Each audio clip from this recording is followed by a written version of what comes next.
You're a Jedi.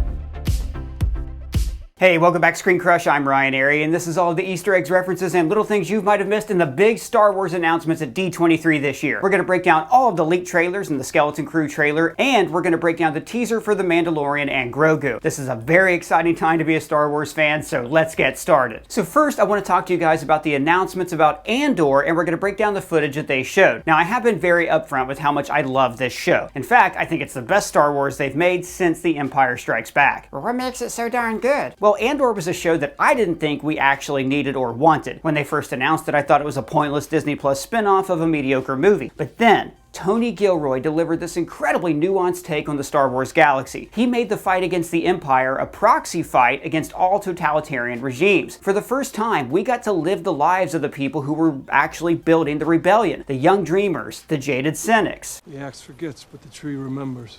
And the old man who sacrificed all personal happiness for a pointless cause. I burned my life to make a sunrise that I know I'll never see. But we also see how evil is rewarded in systems like this, with characters like Dedra Meero fighting for status and career advancement. And then we have two young men inserted into this, Andor and Cyril. They both become radicalized by this system. Cyril to the Empire and Andor by his time in prison. And I don't think that there are many more inspirational Star Wars moments than this. Plus, it made the politics of Star Wars fascinating, finally showing us Mon Mothma's delicate balancing act between being a statesman and a revolutionary. The show was filmed on tactile sets, not on the volume, and it had a budget of $250 million.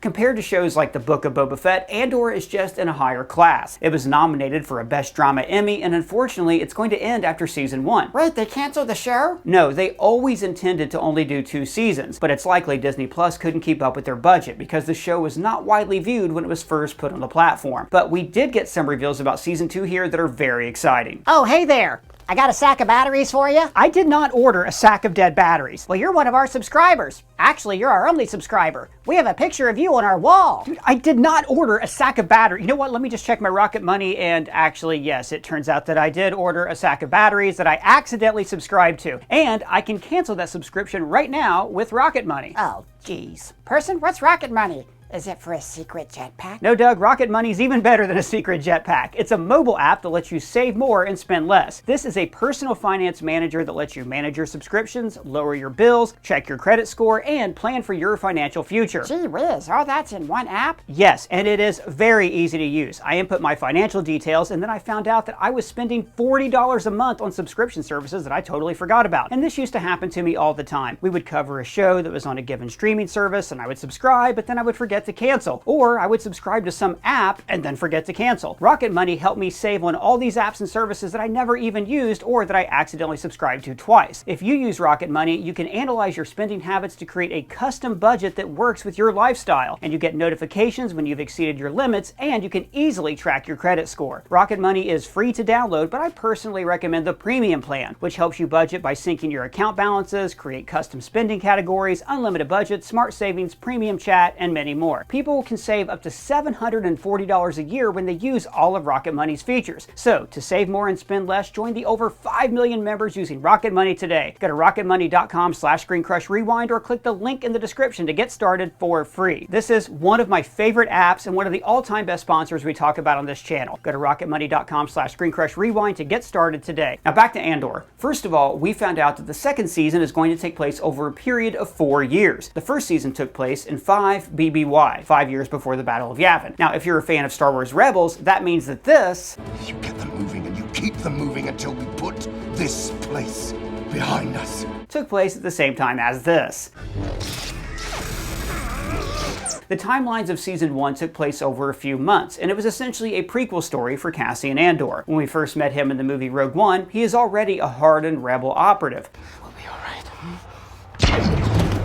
So this season is going to cover the 4 years between Andor joining the rebellion and the beginning of Rogue One. Now, a little background on that. Gareth Edwards directed the movie Rogue One, but the film also had to undergo extensive reshoots that drastically changed the structure of the ending. Now, there are rumors that Tony Gilroy, the creator of the show Andor, mostly took over directing, but was uncredited due to DGA Guild rules. Regardless of how much he was involved in the final cut of the movie, he takes a lot of ownership over the character of Cassian Andor. So you can almost look at Andor Season 1 and 2 and Rogue One as a kind kind of trilogy that tells this man's complete story. Season 1 was told in 4 distinct arcs. Cassian runs from the law, then the heist, then the prison break, and the final funeral and the riot. Similarly, this season will probably be broken up into arcs that set up elements of Rogue One. So the first arc might be 4 BBY, second arc is 3 BBY, and so on. And maybe that final episode ends with Cassian beginning the mission that we see him finishing in Rogue One. Several Rogue One characters are confirmed to be in this season. We see Forrest Whitaker's Saw Gerrera after he gave another banger of a speech in Season 1.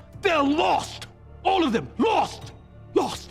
Saw Gerrera is one of the strongest and most underused characters in Star Wars. In the Clone Wars and the Bad Batch, we saw the events that radicalized him against authoritarian rule, and in Rebels and Rogue One, we see glimpses of his cruelty. But I'm hoping that in Season 2, we see just how much of a brutal badass he is. If any character in Star Wars deserves an R rating, it's Saw Gerrera. But there's another new addition that I think is interesting. Ben Mendelsohn returns as Orson Krennic. So Rogue One introduced him as the true mastermind behind the Death Star. And then, throughout the Bad Batch, Rebels, and Thrawn novels, we get glimpses of the sheer amount of resources he has to gather to himself to build the Death Star. In fact, Andor's post-credit scene reveals that the prisoners with jobs were building the tiniest elements of this superweapon. So I think that Season 2 of Andor is going to double down on this, with Cassian coming closer and closer to discovering the existence of the Death Star, while Dedra Meero is going to be working alongside Cyril and Krennic to keep it a secret. We may even see the Geonosians in this season. After all, they were the primary early builders of the Death Star before the Empire slaughtered them to keep them secret. And by the way, everyone, we have lots of great Star Wars parody merch for sale at our merch store, such as Good Soldiers Follow Order, Somehow Palpatine Returned, Original Trilogy, the Original Trilogy release date, The Ability to Speak Doesn't Make You Intelligent, and many more. The links are below. So the trailer shown at D23 is really more of a sizzle reel, showing the behind-the-scenes filming and intercutting cast interviews with dialogue from the season. We see characters like Luthen, Mon Mothma, Dedra, and of course, Andor. We also see the huge scale of these sets, including a lot of action taking place on Coruscant. Now, Tony Gilroy has always been interested in connecting the struggle against space fascism with our modern life, and we see that reflected in the trailer. These demonstrations break out into riots against the Empire, similar to the climactic funeral procession last season. Then we see stormtroopers being attacked in bombing raids, maybe coordinated by Saw Gerrera, who has always oscillated between being a freedom fighter and a terrorist. In an interview, Tony Gilroy teases that in this season, the rebellion grows big, and this is what we also got to see play out in the show Rebels. In Rebels, we follow one specific rebel cell as they slowly join the other cells to form the Rebel Alliance that we saw in A New Hope. In the first season of Andor, we learned about all the groups at play here. It's the reason this group was called an alliance. A separatist. My base, a neo-republican. The Gorman Front. The partisan alliance. Sectorists. Human cultists. Basically, there are so many disparate factions that it takes time to unite all of them under a common banner. We also see Cyril in a suit, meaning he probably got that post in ISB alongside Dedra. But what was in his special box? Oh, that's revealed in the trailer too. The special box contained your mom. And the biggest reveal of the trailer for me was that Alan Tudyk is back as K2. Did you know that wasn't me? K2 is a reprogrammed Imperial droid who died an incredibly heroic death in Rogue One, and I'm looking forward to seeing him and Andor play off each other in this show. Now, we also got a teaser for The Mandalorian and Grogu, but before we get into that, I want to break down the Skeleton Crew trailer. So Skeleton Crew was co-created by John Watts, director of the Spider-Man Home trilogy. He was originally going to direct the Fantastic Four reboot for the MCU, but he did this show instead. The show is set in the New Republic era after Return of the Jedi, and probably after Mandalorian seasons 1 through 3. Now, we know that Dave Filoni is creating a culmination movie that is going to tie all of these different shows together, and Skeleton Crew is probably going to be part of those Star Wars Avengers too. In fact, one of the villains of this series, the Dread Pirate Stain, was a villain in The Mandalorian Season 3. Alright, so let's break down this trailer. We open with Wim looking up at a mobile on his ceiling, with this ship actually looking a lot like Anakin Speeder from Attack of the Clones. So Wim appears to be living a very safe, very boring suburban space life. So this shot of him lying awake and dreaming about the future is the equivalent of Luke watching the binary sunset in A New Hope. Then we see him on the school bus and these manicured lawns. Now remember, the New Republic era is a time of galactic peace, but also a time of galactic boredom. In the classroom, his teacher is wearing a cloak, not unlike the sort of cloak we see Mon Mothma wear in the show Andor, maybe showing how New Republic fashion is following the leadership of its chancellor. And the droid working with her is very similar to L237 from Solo or a tactical droid from the Clone Wars. Basically, a smart droid. The teacher tells the class, "Tomorrow's test will set the course of your entire future."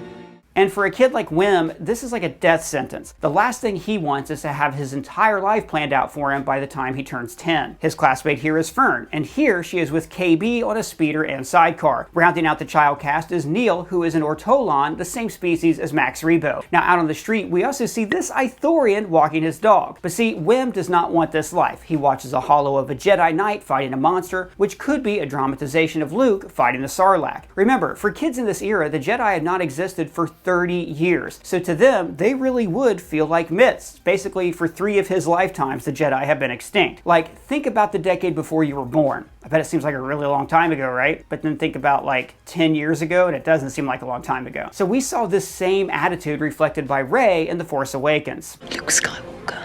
I thought he was a myth. So when the kids go into the woods, this immediately felt like an 80s kids movie. In The Goonies, kids go in the woods to find pirate treasure. In Stand By Me, they look for a dead body. In The Explorers, they go to space. These are all extensions of stories like Hansel and Gretel, where children have to wander away from home into the wilderness and then face the perils of nature and, stranger danger. Except in this show, those perils are in outer space. Now at first, they think the ship is... It's a lost Jedi temple. Remember, at one point, the Jedi did have temples all across the galaxy. And in the show Rebels, Kanan and Ezra discovered an abandoned one on the planet Lothal. So it makes sense that kids would dream of finding one of these temples, the way kids in the real world might dream of finding buried pirate treasure. They find a human skeleton, get it? Skeleton crew, it's a double meaning. Oh, that's why they call it that. And the ship's automated systems take over. So this is also similar to another 80s movie, Space Camp, where a well-meaning robot sends Joaquin Phoenix and several teenagers into outer space. Ghost ships like this are actually a recurring plot device in Star Wars, going all the way back to the Timothy Zahn novel Dark Force Rising. So the droid on the ship is SM-33, voiced by Nick Frost, whose frequent collaborator Simon Pegg also appeared in Star Wars as Ungar Plott and The Force Awakens. Then we get several shots showcasing visuals from the show, with Jawas, as well as a new species, and this weird little owl puppet. Now this werewolf is called a Shistavenan, and this is a werewolf that was originally in the 1977 version of the Cantina scene in Star Wars. But George Lucas later replaced this Wolfman mask in the 1997 special edition. The trailer ends with Jude Law's character, Jad Nana Wood, using the Force. The kids say, "You're a Jedi."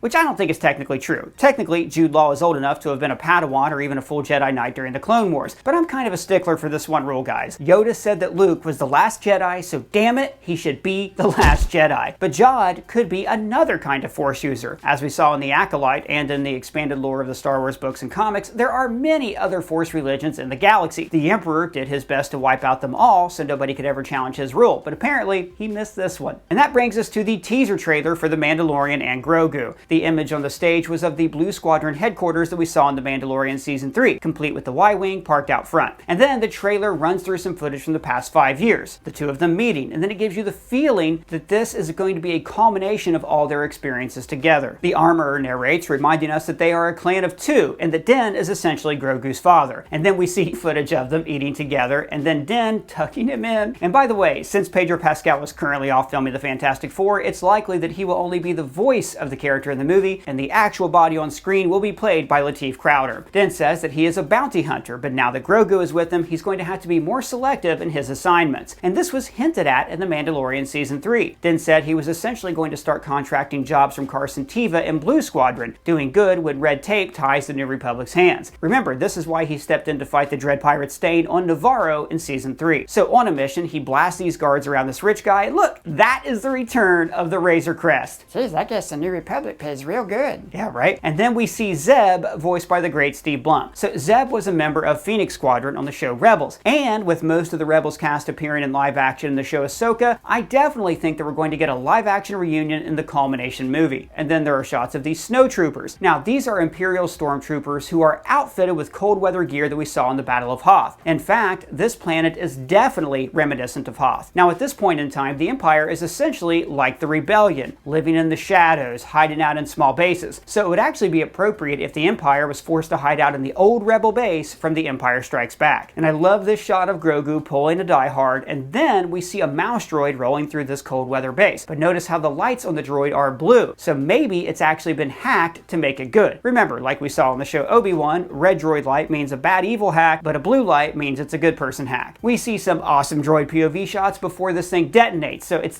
definitely a hack droid. And then we see Din and Grogu on a mini AT-RT AT-RT chicken walker like we saw during the Clone Wars, standing up against these huge AT-AT walkers. Again, giving me major Hoth vibes. Afterwards, we get the new logo where Grogu gets top billing with his dad, and then we get this amazing teaser image. This is Grogu with the Anzellans, the same species as Babu Frick. Now look, I don't like The Rise of Skywalker, but I can never fully hate any movie that gave us Babu Frick. Well guys, are you excited? Do you think Star Wars is back? Let me know your thoughts down in the comments below or at me on Twitter. And if it's your first time here, welcome to the channel. Please subscribe and smash that bell for alerts. For ScreenCrush, I'm Ryan Airy.